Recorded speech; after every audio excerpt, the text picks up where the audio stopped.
Sweet. We're live.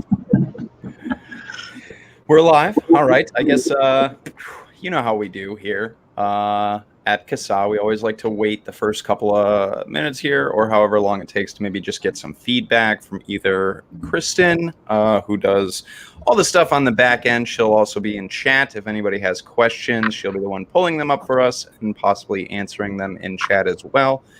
So hopefully we sound all right. Everyone can see us. All right. Kristen says we sound good.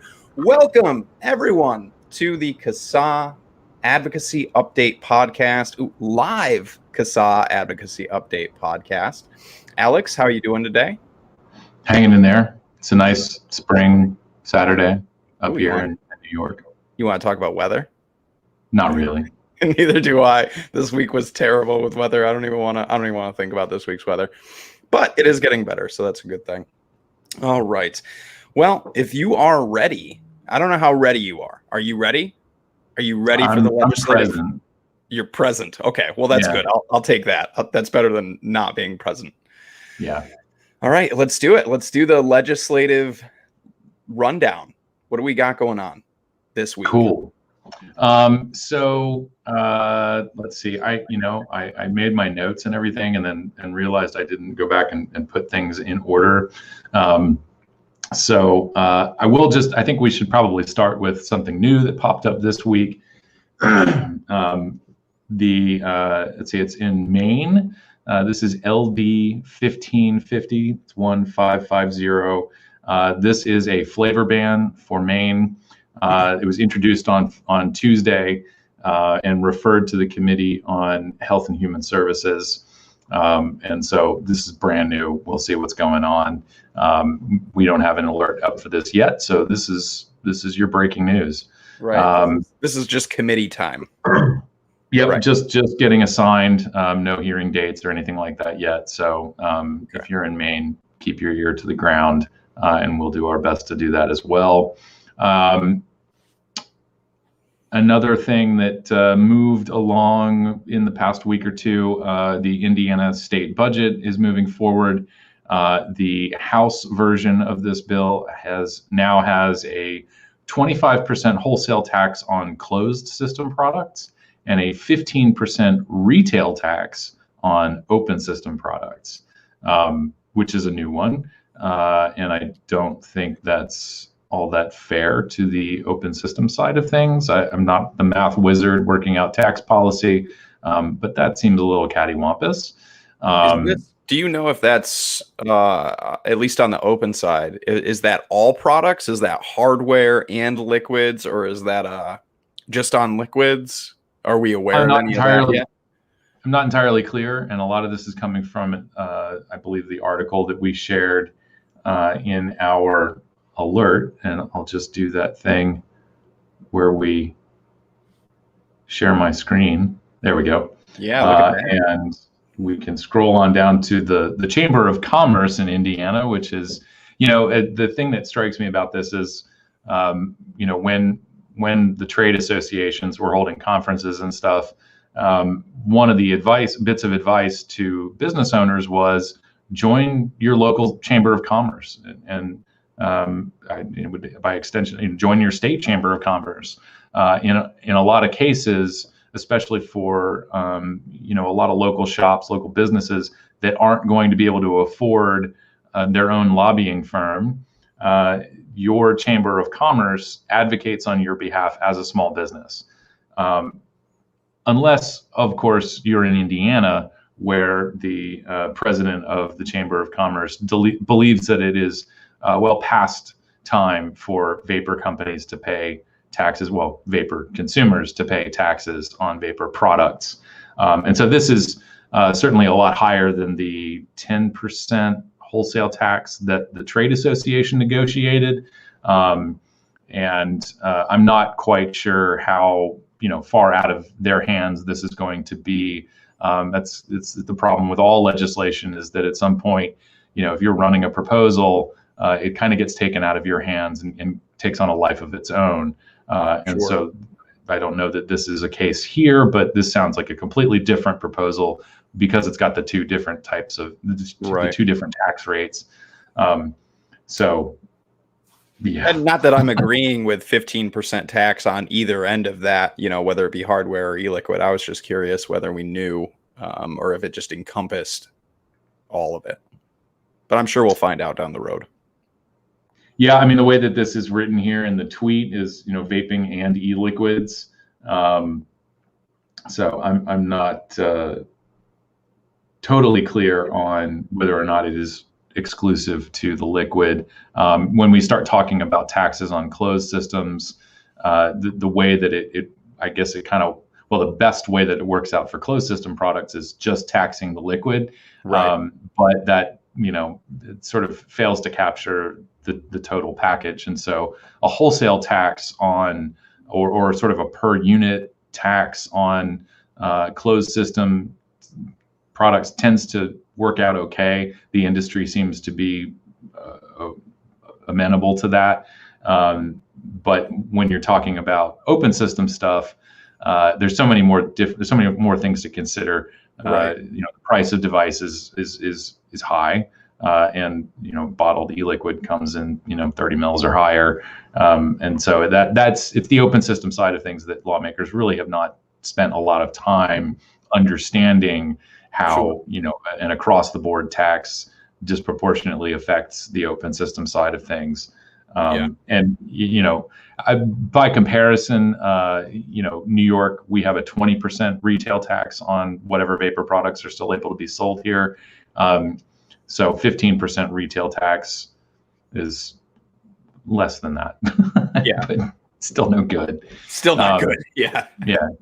So that is sort of the bad news up front, and I am intentionally saving the other tax bill for later here. That's also the budget, right? That's the state budget, so that's a little more difficult to fight, change. Yeah, it's so. Speaking from where I am, I'm one person in New York State following legislation from all over the country, and different. It's like a lot of things. Each state sort of has a slightly different way of doing their budget. There are a lot of similarities. One of the similarities is that if you're not someone who's accustomed to working kind of on the ground, if you're not a hands-on government relations person or from a particular state agency or organization that relies on state funding, it seems it's kind of an opaque process. It's not because it's I don't know how intentional that is, but it's not the most accessible thing to track, right? Unless you have a lot of experience, which I'm sure is a reason for hiring someone to do a lot of this work. Sure. Yeah. So yeah, it's in the Indiana budget bill. I have not spent any time today looking over Indiana's budget process. I assume it's as confusing as every other state, and so it's easy to lose track of some of these things. And ultimately, I think one of the consistencies throughout the states is, what we'll see in Minnesota. What we are seeing in Minnesota, for example, is the House and Senate both come up with slightly different proposals. And then they have to sort of come together in a conference committee. You've got representatives and senators all together in this committee, and then they hash out the details. And this is, again, depending on the state, this may be somewhat removed from that whole citizen participation portion of going through the budget. So, right on. So. Ooh, we have something in chat here from Rich Head. Well, them changing things up ain't cool, but cigs and alcohol has its own tax. Shoot, you even need to buy a fishing license nowadays. The government just wants their hands in everything. Yeah. I have a lot of thoughts on that. I'll let Alex take that one away. Well, yeah. Well, I mean, there's I think a little larger discussion later on here. Generally the tax bills. We're still in April. I guess everybody's got until May, right? Didn't we get that extension on filing taxes? So we're in tax season, kind of, and it's appropriate to be talking about it today. So I have I have a big thing on my calendar for May 17th because that's the day they're due. I'm a procrastinator when it comes to my taxes. I'll wait till the very last day. I'm a procrastinator when it comes to everything, so I feel you. So yeah, but I mean, to Rich's point, I believe it was Rich. Yeah, when it comes to licensing things and controlling access to whether it's hunting or fishing or your car or whatever, one of the to me, I guess one of the common sense justifications for taxes or licensing fees is, the state does want and in many cases needs to regulate access and use of certain things, and so in order to carry out those regulations, a particular agency is going to need funding, and they can get that funding through licensing fees or taxation, also through penalties and so on. And so to some extent, if the taxation is basically going to pay for administering the rules, that kind of makes sense. But when we start talking about tobacco, and of course cannabis is in there, maybe not so much with alcohol taxes, I'm not really sure, but it might as well be thrown in there. Extra taxes on these products are intended to artificially inflate the price and discourage people from buying these products. Yeah, so it is above and beyond the administering any regulations, right. And this all factors into the other conversations we'll have. I will get through the state bills though. So moving right along, not to brush that comment off, but we'll come back to it. Pre-emption is having a heyday, I think. So we have a few bills to talk about here this week. We've been talking about Missouri, HB 517. We have an engagement up right now for that, and I didn't bring it up because I decided to wait to the last minute, and we'll get to it. There's that procrastination. There's your graphic. Missouri stopped the local assault on safer nicotine products.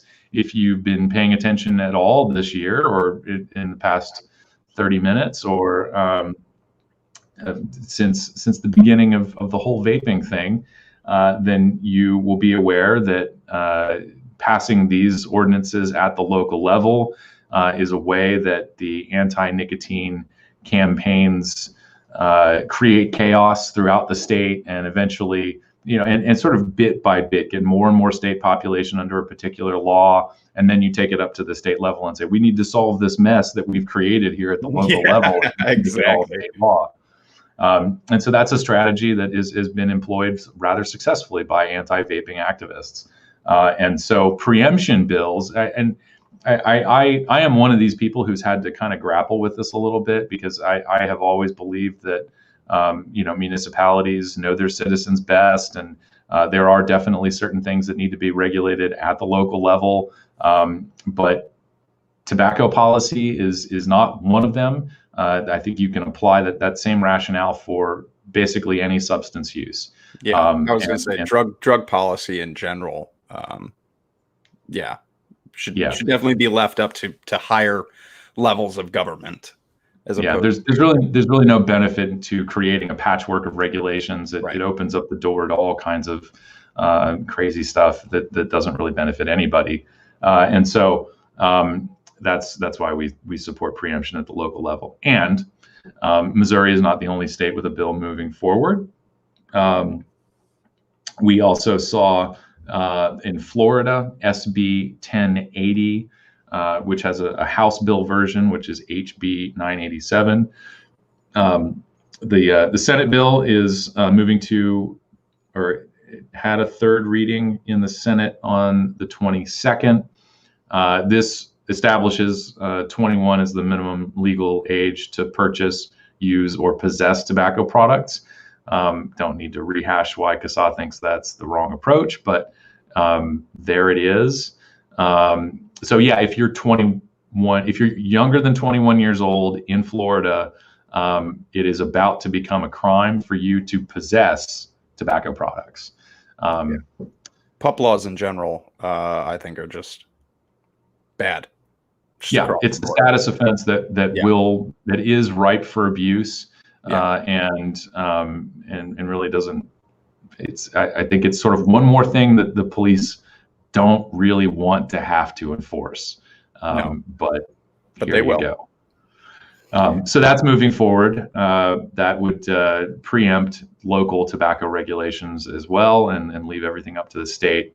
And then in Montana, you have SB 398, which was, I believe this is the sort of Senate version of Representative Ron Marshall's bill.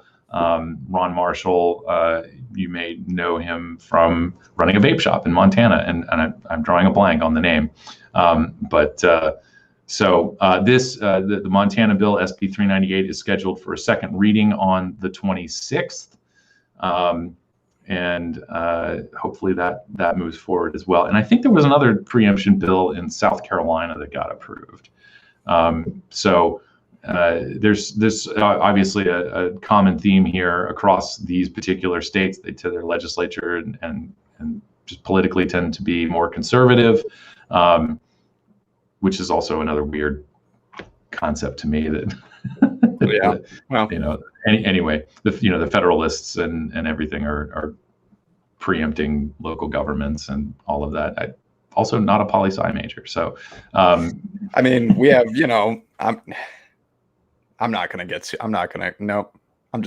gonna hold my tongue on that one. What else do we have? Sure. Yeah, I can't see anything other than me digging a big hole for myself. So yeah, that's about what I was gonna do. So I'm just gonna refrain. Yeah. Self-control here. So we're moving toward even more good news here. In Hawaii, HB 826, which is a flavor ban bill, it ended up in a conference committee this week and was deferred for the rest of the session. So it doesn't necessarily mean the bill is dead. It just means not this year. Actually, it may mean also not next year if they're talking about the entire legislative session. So that's good news for Hawaii. I am confident there is at least one other flavor ban bill in that state. Why wouldn't there be? Hawaii is almost as bad as New York in the number of bills that they propose every year. Yeah. So that's good news. And then in Loveland, Colorado, interestingly enough, this has been going on for like 2 years. Yeah. I actually I attended, I think, two of the it was two of the stakeholder meetings that Loveland had put together. I did it because Greg was busy on a trip or something like that, and he wasn't able to attend. Greg Conley, so that was I was there for two of them, and expressed our position and concerns about a flavor ban, and some other folks kept with these meetings for 2 years, and it has finally failed by a vote of 4-5, and a lot of the comments about why particular lawmakers were opposed to this, had a lot to do with individual choice and personal freedom, and it's one thing to want to protect young people from these products, which banning them doesn't really protect anybody. There's a big difference between wanting to protect kids but at the same time taking away rights from adults, especially your right to choose a product that's safer than cigarettes. So good news in Loveland, Colorado. Yeah. And don't let anybody try to reframe this decision as money versus public health. So. Yeah. Thank you, Dan. Dan Mulvaney. I just love good news. There's a preemption bill in Idaho as well. Awesome. So that is all of the state level stuff that I took note of this morning to talk about today. We have at the federal level a sort of refurbished tax bill from Senator Dick Durbin from Illinois. This is the Tobacco Tax Equity Act of 2021. and I've brought this up several times. This is an ongoing effort in the world to establish tax parity between cigarettes and vapor products, or other tobacco products and vapor products. We were having this discussion before we came on. What is other tobacco products? It tends to vary from state to state. At the federal level, it's basically anything except for cigarettes and cigars and roll your own. I'm not sure. Sometimes they capture everything into, there's like cigarettes and then everything else. Right. So what this bill would do, first of all, I will say that Jim McDonald has written a good explainer on what this bill is and a little bit of the history as well. So check out Vaping 360 and Jim McDonald's article on this. Durbin introduces bill to tax vapes like cigarettes. And so this would be Jim McDonald, also, by the way, on CASAA's board of directors. Thank you for your service, Jim. Thank you, Jim. And off my lawn, Jim.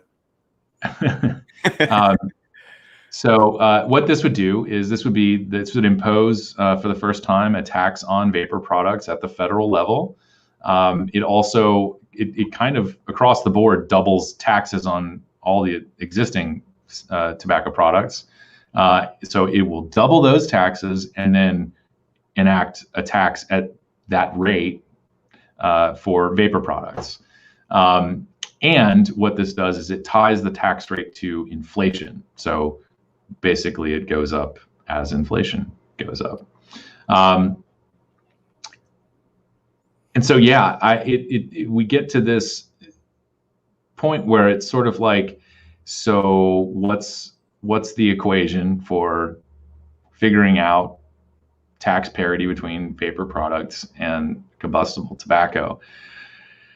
And so, well, for those who are interested in following this, the bill number is S1314, 1314, or the Tobacco Tax Equity Act of 2021. There is no language posted for this. You can go back to the other versions of the Tobacco Tax Equity Act. I didn't write down all the bill numbers, but if you want to see what they might be proposing, you can kind of maybe piece it together with some of the previous versions of this, which probably haven't changed all that much. I feel like the tying it to inflation thing is new, but it really hasn't changed a whole lot. The other version of tax parity was something that was shoved into Frank Pallone's bill. Frank Pallone, representative from New Jersey, and that was his HR 2339, Protecting American Lungs and Reversing the Youth Tobacco Epidemic Act of 2020. That's a mouthful. Yeah, it is. Yeah. And so this there was a section added in there. I forget the original sponsors. This was a standalone bill at some point. So there was a section that was thrown in there, imposition of tax on nicotine for use in vaping, et cetera. And essentially, according to my math, as it stands, the tax on cigarettes is $50.33 per 1,000 cigarettes, I think, or per 3 pounds. I forget the exact, like whichever one is great or something like that. Right. And so I just broke this down into sort of a per milligram of nicotine tax, which is that's what they're proposing in Frank Pallone's bill, which is, I believe it's already reintroduced. It passed the House last year. But it's a different bill number in case you're trying to track it. I didn't grab the current one. The way this is written is it would be $50.33 per 1,810 milligrams. And so on a per milligram basis, that works out to about 3 cents per milligram. I'm rounding up from 0.02, so it would be 2.78 cents. So what that means for an 18 milligram bottle of e-liquid, $15. That's the federal tax. So federal tax plus state plus local, if you're in Chicago, for example. Right. it just suddenly becomes not worth it to buy vapor products. Absolutely. Absolutely. It's a lot. And so for 12 milligrams, $10 federal tax. 6 milligrams, $5 federal tax. And just add your state and local taxes to that. So, and obviously with things like this, open systems take the hardest hit. Your smaller closed systems, I don't know what's a joule, like 0.7 mils or something like that in a pod. I think somewhere around there. So that comparison, if you're to go buy a 30 mil bottle compared to, a pack of pods, open systems are going to take a huge hit here compared to closed systems. Yeah, I think I mean, just doing it in my head here, we're talking about maybe $1 extra federal tax on just like one joule pod. That's like, a little over $1. Yeah. So I mean, that's noticeable, but not nearly. It's not, that's not $15 extra. Right. Exactly. That's the point I'm making. So I don't want to say it favors closed systems, but when you look at the math, you break it down, it favors closed systems. Yeah, it's and to me, it's always the sticker shock, right? Right. So yeah, it's again, like everything else, just another example of how federal lawmakers really don't understand the products that they're regulating, and this gets into the larger conversation of Congress debating whether or not we should have flavors in these products. Well, Congress isn't a scientific body. Congress already abdicated their responsibility to regulate these products and gave it to the FDA. So exactly, it's up to the FDA to make these determinations, and by law they are doing that. And we need to give that time. If we're all going to be forced to accept this PMTA stuff, then let's give it time to work. So it'll take a couple years for them to start approving things. I don't think there's not a high degree of confidence that they're going to approve any applications by the September deadline. And so it'll probably be 2022 before we see any vapor products getting approved. I have my own, cross my fingers optimism that a flavor other than tobacco or menthol will be approved. I don't have any intel. I don't have an inside person at the FDA.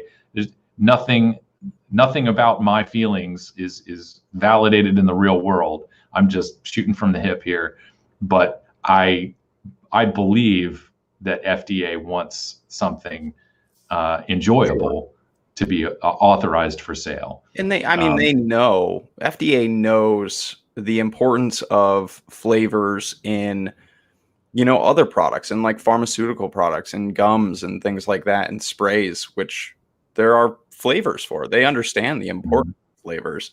I'm with you. I think some will.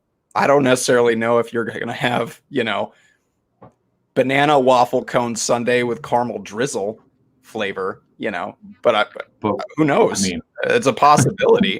I feel like my confidence level in some of those things are a little bit lower, but yeah, I absolutely believe that personally, I think FDA is going to have some.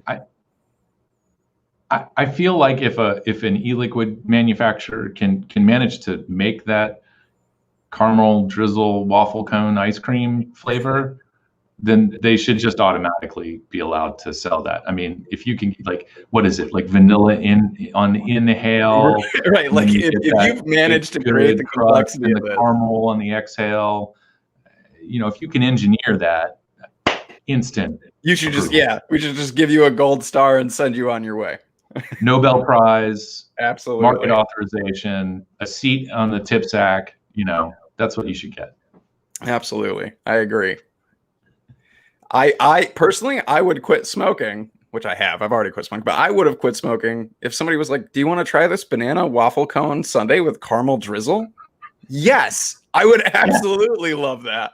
Thank you. Instantly. Yeah. Nobody actually likes walking around smelling like an ashtray. Right. I'd much rather smell like a waffle cone sundae. Yeah.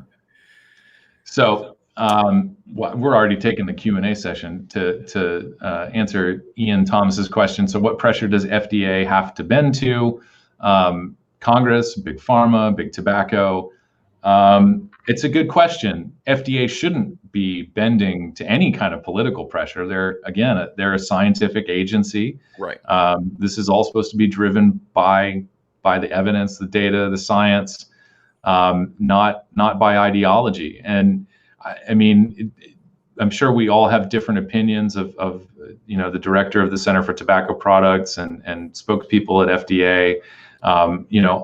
In I think a lot of cases, their hands are tied. They have to they have to stick to their mandate, which is why so many people get kind of non-answers from FDA, even about your applications or questions that you had about a particular product.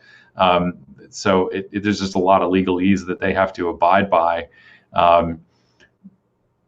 So it really, there shouldn't be anything pressuring FDA. They are subject to the whims of Congress. And that's, I think, probably one of the more frightening things about the current makeup of our federal government. And I think a lot of the folks who have been really active against tobacco and nicotine are seeing this as an opportunity, that they may be able to get a rubber stamp on some of this really awful policy. I think one of the more threatening things is going to be any bill that can open up the Tobacco Control Act and start, banning products wholesale before FDA even gets a chance to review the millions of products that there are applications for. So, yeah, and I'm hopeful that there are enough people in Congress who realize that that a lot of work went into the Tobacco Control Act. The FDA has been working very hard to interpret how the PMTA process is supposed to work. It's been 11 years, right? I think it was signed. It was signed in 2009 and enacted in 2010. I forget the schedule there, but my 11, 12 years. 2009 when I think of the Tobacco Control Act. Yeah, so 11, 12 years that they've had to work on this, and now all the deadlines are passing, and it's time to actually approve or deny applications.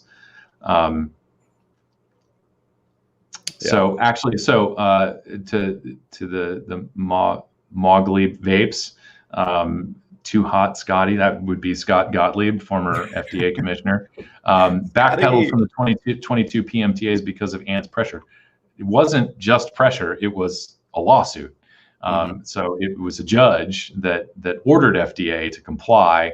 But I am one of those people, also not a legal scholar, but when I read the decision and saw how hard FDA had fought to maintain their enforcement discretion, to me, it was the ruling was almost, it felt a bit like it really shouldn't change. But I mean, they set the deadline, but again, FDA retains its ability to enforce on certain companies based on whether or not they've actually submitted an application, or I guess it's just sort of ultimately up to FDA. But they're doing what they're doing because that's the law, and I think you can't just sort of openly defy society or a judge or Congress. Right. And so I think FDA is really struggling to thread a Judge needle here. Grimm. But I will say, one of the worst things that Scott Gottlieb did on his way out was he sort of, it was the seizures thing. He made there was some release about seizures linked to vaping. It's total nonsense. I think somebody had looked at this. I might have actually been Kristen, looked at it, and if you look at the numbers,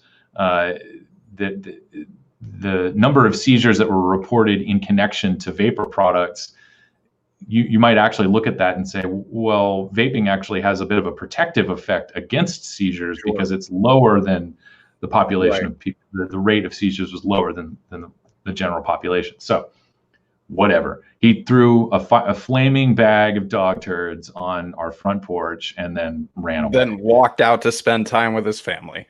Yeah. Yeah. Whatever that means. Yeah, and that goalpost moved all over the place. The PMTA goalpost.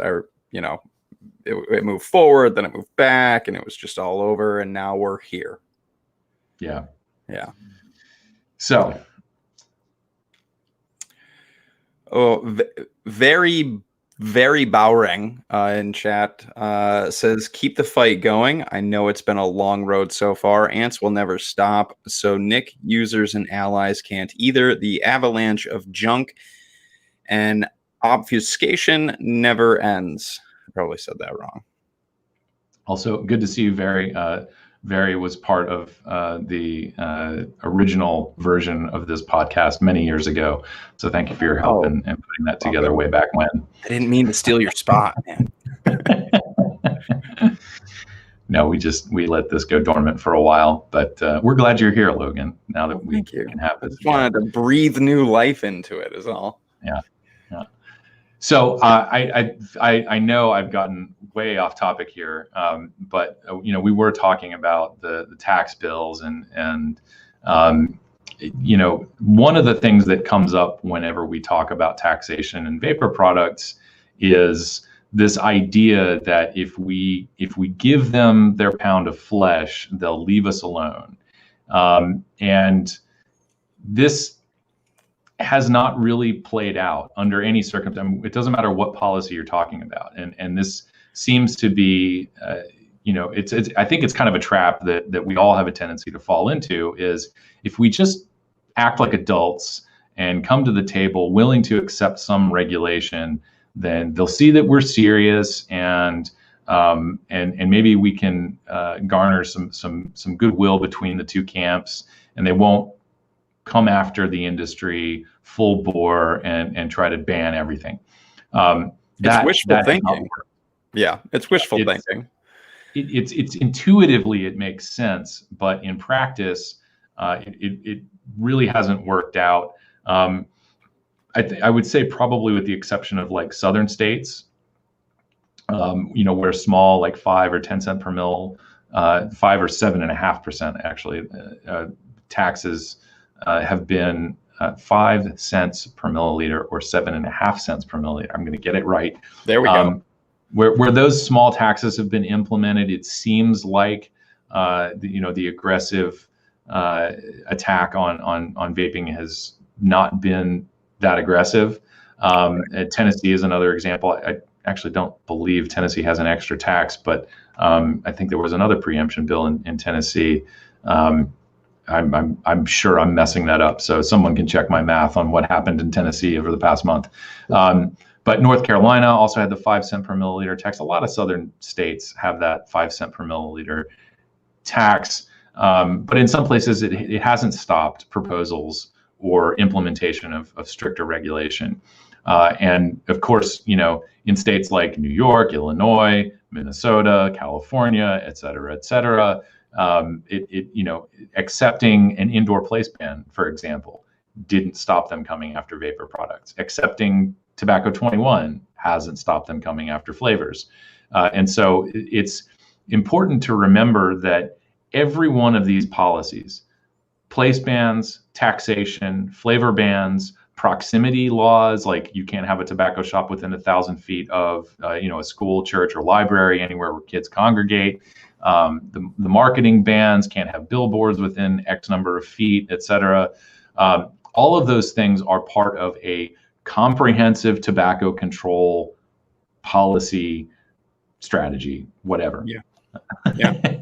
And they clearly spell this out. This is something that we tried, to remind the community of several years ago when the American Cancer Society updated their position statement on vapor products to say, essentially, if you've tried everything else and everything else has failed for you, then it's okay to try vaping. Then it's okay for your doctor to recommend vaping to you.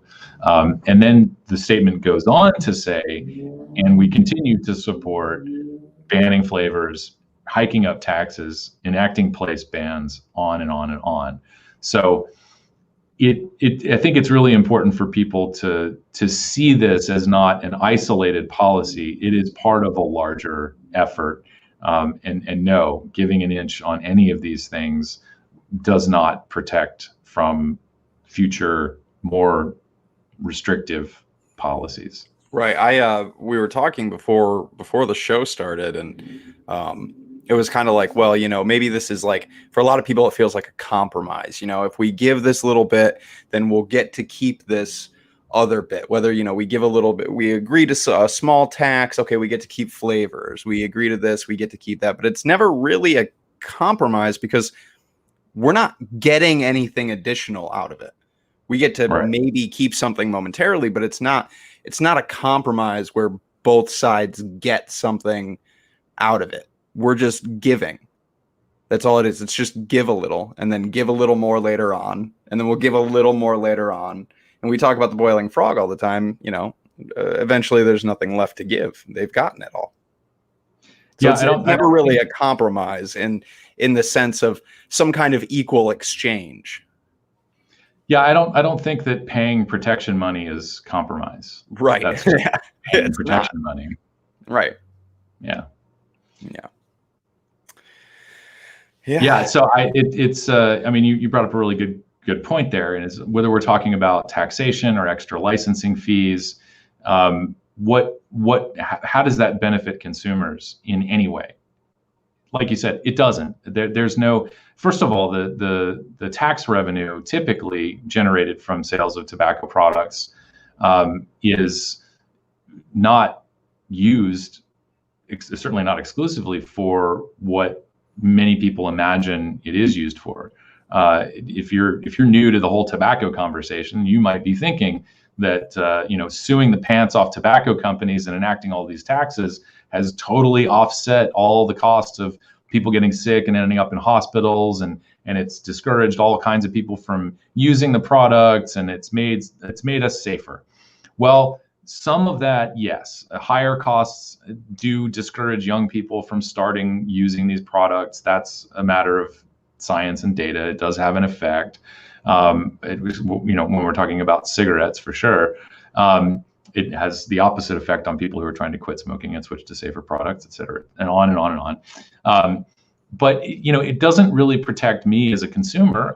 Just because I'm paying more for something doesn't mean I'm getting a higher quality product. It doesn't do anything to reassure me that this is manufactured in a sanitary facility. It doesn't do anything to give me any confidence that the person I'm buying it from has acquired the product through legal channels and that the money is going to where I think it's going. So how am I benefiting? I'm just really, at the end of the day, I'm just paying more money, and there are no assurances there. And so the compromise, the vast majority of, we'll say, people who smoke who are already low income, you're definitely not benefiting by paying more money. This is just more of what you're just giving up, more of what little you already have. Yeah, it's just the stick, right? Yeah, that's all it is. You're just getting more of the stick. Yeah. And that's not really helping anybody. One of the other things that I think people imagine that this money goes to fund are education campaigns. Campaigns intended to give young people all the tools they need to not use these products. What was that word that we discussed a little while ago? Empowerment. Empowerment, yeah. It's going to empower young people. It's going to, yep. So no, I think we've seen some really good examples of these campaigns and how awful they are. And so if funding education efforts is your thing, then ask what those campaigns are actually made of and what they're doing. By and large, the stuff that we see from the alphabet groups, ACS, AHA, American Heart Association, it's easier to just say their name than it is the acronym. Absolutely. Just the body part orgs. That's what I refer to them as. Cancer, Heart, Lung, Campaign for Tobacco Free Kids, and the Truth Initiative. They are continuing to crank out the scared straight type of campaigns, those have a documented history of failure. And so if just say no is, I can produce that campaign for $6, man. Yeah. I'll do it for free. It's simple. Just say no on a bunch of stuff, have a press conference, and there's your campaign. Yeah. You don't need to extract millions of dollars from nicotine consumers in order to fund that campaign. It doesn't work. Just because you get $1 million more a year isn't going to make it work. You can dress it up with all of the fancy graphic design and the color scheme and pick a celebrity to host your thing. It's still a just say no campaign. So it didn't work when Nancy Reagan said it, and it doesn't work today. No. And it's not magically going to start working with more funding. Right. So Clearway, Minnesota, if you're listening, there's your answer. So yeah, what type of education are we actually funding with this?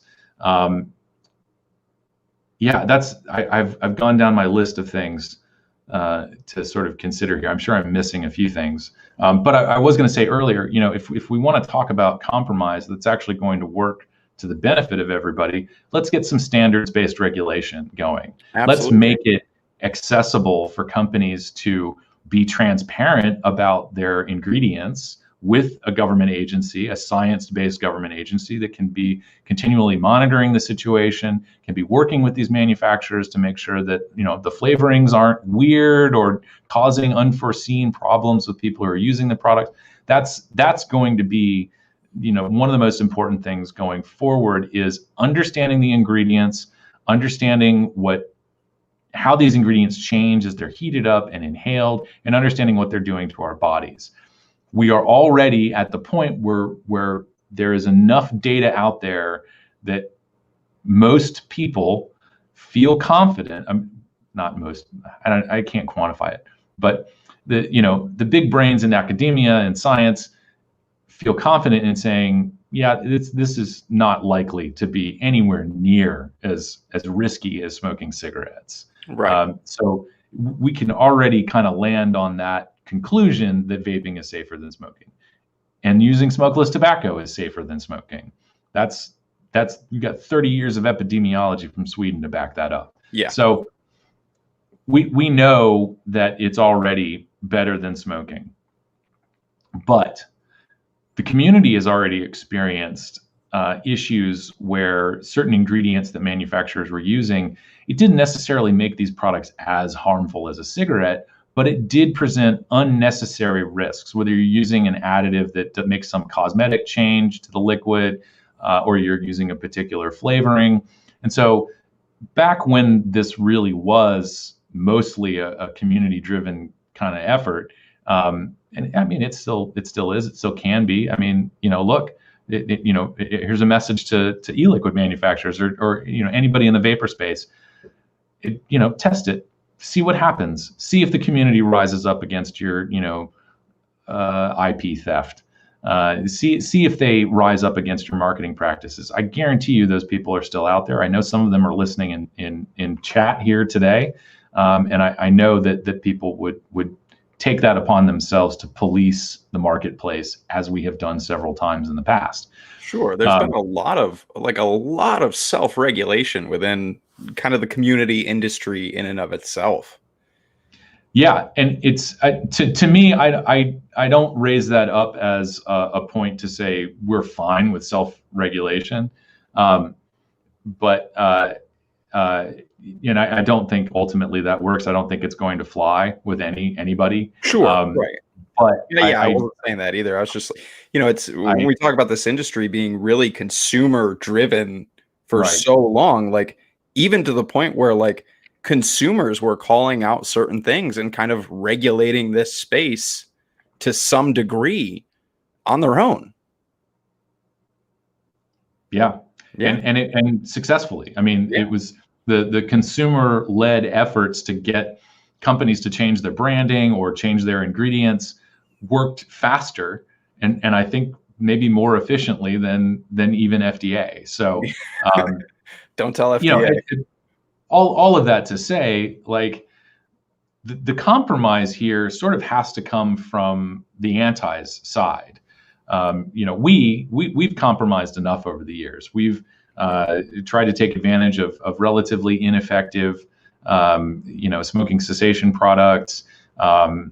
We've abided by the anti-indoor smoking laws. We've taken enough grief from our relatives and doctors and strangers on the street. We've been compromising for years, and now we've found something that actually works. So we all need to get together and find an appropriate market pathway that that actually benefits consumers and doesn't just leave us with the most ineffective or most dangerous products. So no, accepting taxes are not compromise. And as far as I think the consumer is concerned, the compromise needs to come from the top. It's not us. We're not the ones that need to give an inch here. Right. So yeah, absolutely. And then I don't want to neglect some of the messages that we saw. I saw a couple, but someone was noting that sales of cigarettes have gone back up. And I think we talked about this a couple episodes ago. And actually, it was mainly in relation to the 2008 the crash in the housing market. That in times of adversity, and this is a global. Yeah, we're still very well in this pandemic right now. Yeah, so sales of cigarettes, it's not so much that I don't know that. Well, they've gone up certainly in places where vapor products have been banned. At least flavors have been banned. So New York, Massachusetts, Rhode Island, those are all examples of places where sales of cigarettes has either gone up or the decline in cigarette sales has plateaued. Right. And I think I had shown a slide presentation that was done in 2019, I think, or 2020. And it was, Altria market data. You can go and research, Altria releases their kind of quarterly earnings and all the reports that go into, a quarterly earnings call. All of that stuff is available on there where you don't have to be a shareholder to access that. And so you can see that they're paying attention to sales, obviously. And so most companies do. Yeah, exactly. They're counting their pennies, as they should be doing. But what they have observed is that the decline has plateaued. And this is in response to both the pandemic and the horrible policies on vaping that are being enacted, not just in the United States, but around the world. Yeah. So, yeah, and it is, I don't really know what lawmakers think of that. I don't know if they think of it. It's possible that the lobbying from Campaign for Tobacco-Free Kids and Truth Initiative is effective enough that they've just got their blinders on and all they see is, a drug war, that they need to start a drug war against nicotine, or they need to fuel it further. Yeah. But yeah, I mean and it's one of those things where unfortunately we're probably going to have to wait a couple of years for a lot of research to be conducted and published looking back at 2019, 2020. So it'll be, maybe later this year, maybe in 2022, 2023, after all the damage is done, we will start seeing articles, studies that people in tobacco control will accept. Funding is very important for them, despite the fact that tobacco industry research is actually very high quality. It has to be, and a lot of this stuff is all transparent. It has to be. So it'll be some time before we actually see the data on the effects of these bad policies, which would give us, the ammunition we need in order to, fix this stuff. Unfortunately, just because of the way that science works, the pace of things, that may take some time, and we may find ourselves in a worse off situation. Who knows? Yeah. Yeah, that's how it goes all too often. So we're at an hour, and we are at an hour. I know we've been doing some Q&A, but now would be the regularly scheduled time for some Q&A. Brad Thomas asks, is that the new Coca-Cola coffee that Logan's drinking? No, but it is from Coca-Cola and it does have caffeine. Do you want me to share what it is? It's an AHA. I don't know if anybody's ever had AHAs before. It's like sparkling water, flavored sparkling water. I stopped drinking like sugary sodas like 2 years ago. It's a rare day that I have like a regular soda, you know, with 99% corn syrup. I don't drink those anymore, but I really like flavored sparkling water, and this one's mango, and it has caffeine, and it's pretty good. So the question we've got up now: how does this affect the MSA? I'm not sure what this is in the question. I assume it's related to the tax bill. This doesn't affect the master settlement agreement at all. Master settlement agreement is its own animal. That's states have their own policies about that, how they disperse that, what they're receiving from the master settlement agreement. Some people might remember this was several years ago. Pennsylvania actually never had an extra tax on smokeless tobacco, and I believe there was something to do with an escrow account. I'm really sorry to even bring this up because I'm going to butcher the explanation, but. In order for, yeah, it had something to do with the discrepancy in how they were managing or taxes or not collecting taxes off of smokeless tobacco. And as it turned out, in order for them to get, I think, a certain portion of master settlement funds, they had to enact the tax on smokeless tobacco, and it was the same bill that enacted the 40% wholesale tax on vapor products. So the MSA payments and how that money is used is all decided by the states. Right. So an extra tax at the federal level doesn't affect the master settlement agreement disbursements, other than potentially reducing the number of cigarette sales. And so that would reduce the amount of money that states get from MSA payments. Right. Yeah. Well done. Great explanation. We got another one in chat here from Rob Ramdisk. Big Tobacco doesn't call on the consumers to fight their battles.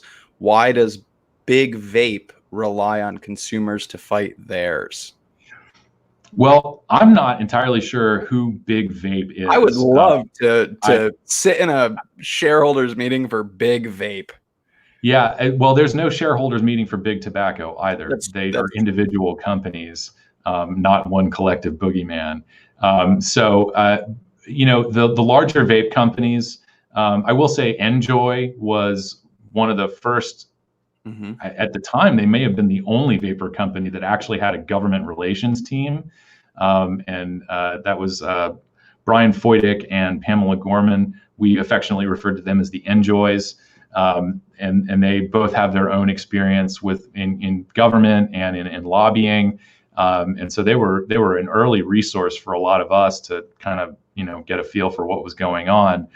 But, you know, it's been one of those things where the industry as a whole has been very disorganized when it comes to lobbying and government relations efforts.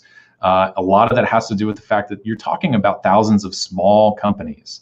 Yeah. These are not massive corporations that can afford a lobbying firm. They have to get together, pool their money, usually under some sort of trade association umbrella, and then work through the trade association to get their lobbyists. And that costs a lot of money that small businesses typically don't have. That was why earlier we were, you know, remarking about the Indiana Chamber of Commerce. The practical advice to people that was very affordable was join your Chamber of Commerce. They will lobby on your behalf strictly because you're a small business.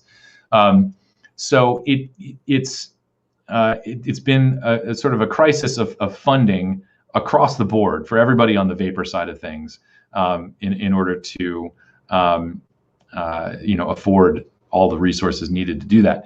The other reason, so the vapor company, they do reach out and ask consumers to do the advocacy bits, and we're seeing this more and more now that the trade associations have sort of dissolved or become relatively ineffective at the national level.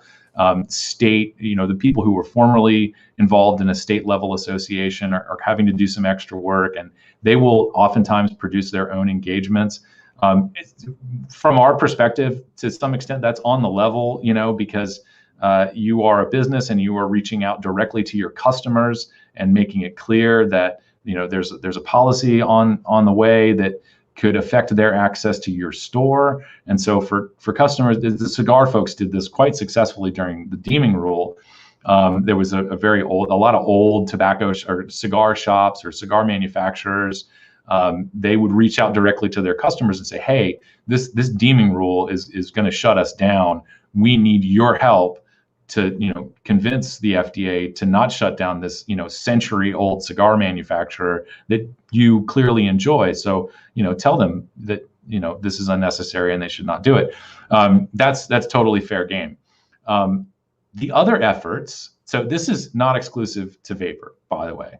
Tobacco companies have a long history of doing this, and this is one of the reasons why CASAA exists. Tobacco companies are known to set up and fund front groups. They have had, these types of efforts throughout the years since I've been involved in this. We have had conversations with people at tobacco companies telling them, hey, this campaign that you're running, could you knock it off? It's clearly AstroTurf, and it sort of devalues our work, and it may be counterproductive in the long run. Those are campaigns that have been geared towards vapor products, or towards protecting access to vapor products. So, it's really complicated, but one of the reasons why a strong consumer voice is needed on the vapor side of things is exactly what I just described with the tobacco companies. The folks that we're talking to, they don't believe, they do not believe that there is anything resembling a consumer-driven advocacy effort in support of tobacco harm reduction. They just can't wrap their head around the idea that you and I would voluntarily use nicotine, that we would voluntarily use a flavored vapor product. Their perspective on all of this is that as soon as you are addicted to nicotine, your brain is hijacked. You no longer have any agency. It's the drug that's making all the decisions for you. And that mind control menace. Companies. Yeah. What's that? It's that mind control menace. Mind control. Yeah, it's the brainworm. Zombies, right? Brainworms, so, yeah. It doesn't matter who's funding the effort. They don't believe that we're actually in control. They don't believe we're actually capable of making these decisions for ourselves. Right. And so it was really important for an organization like CASAA to spring up and say, hey, no, we are consumers. We have voluntarily decided to use these products. And to be perfectly honest, it was consumers that built the vapor industry. Yeah. And so it really is, it's a collaborative effort between industry and consumers in making sure that, our voice is heard, is represented at the right time and to the right people.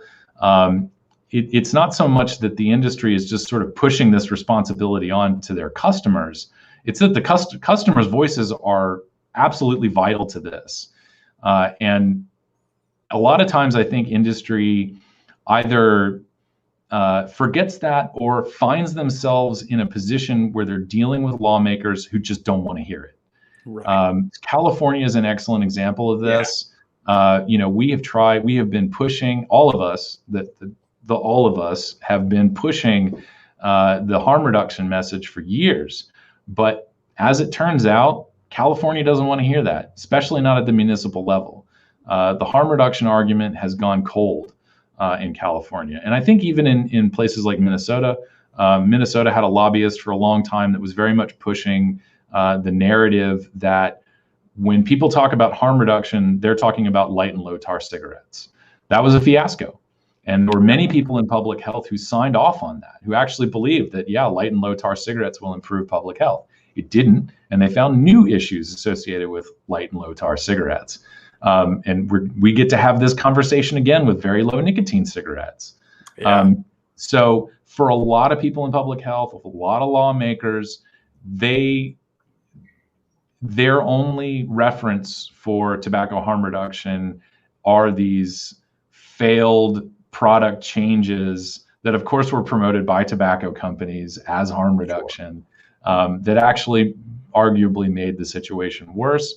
And so now, when you bring it up to them, it just falls on deaf ears. Yeah, it just doesn't compute, and they don't see it as legitimate. And so that's why consumers have to be involved in this. We have to stand up, speak for ourselves, and make it clear that we are making a conscious decision to switch away from a known, very risky, very harmful product to products that are demonstrably safer.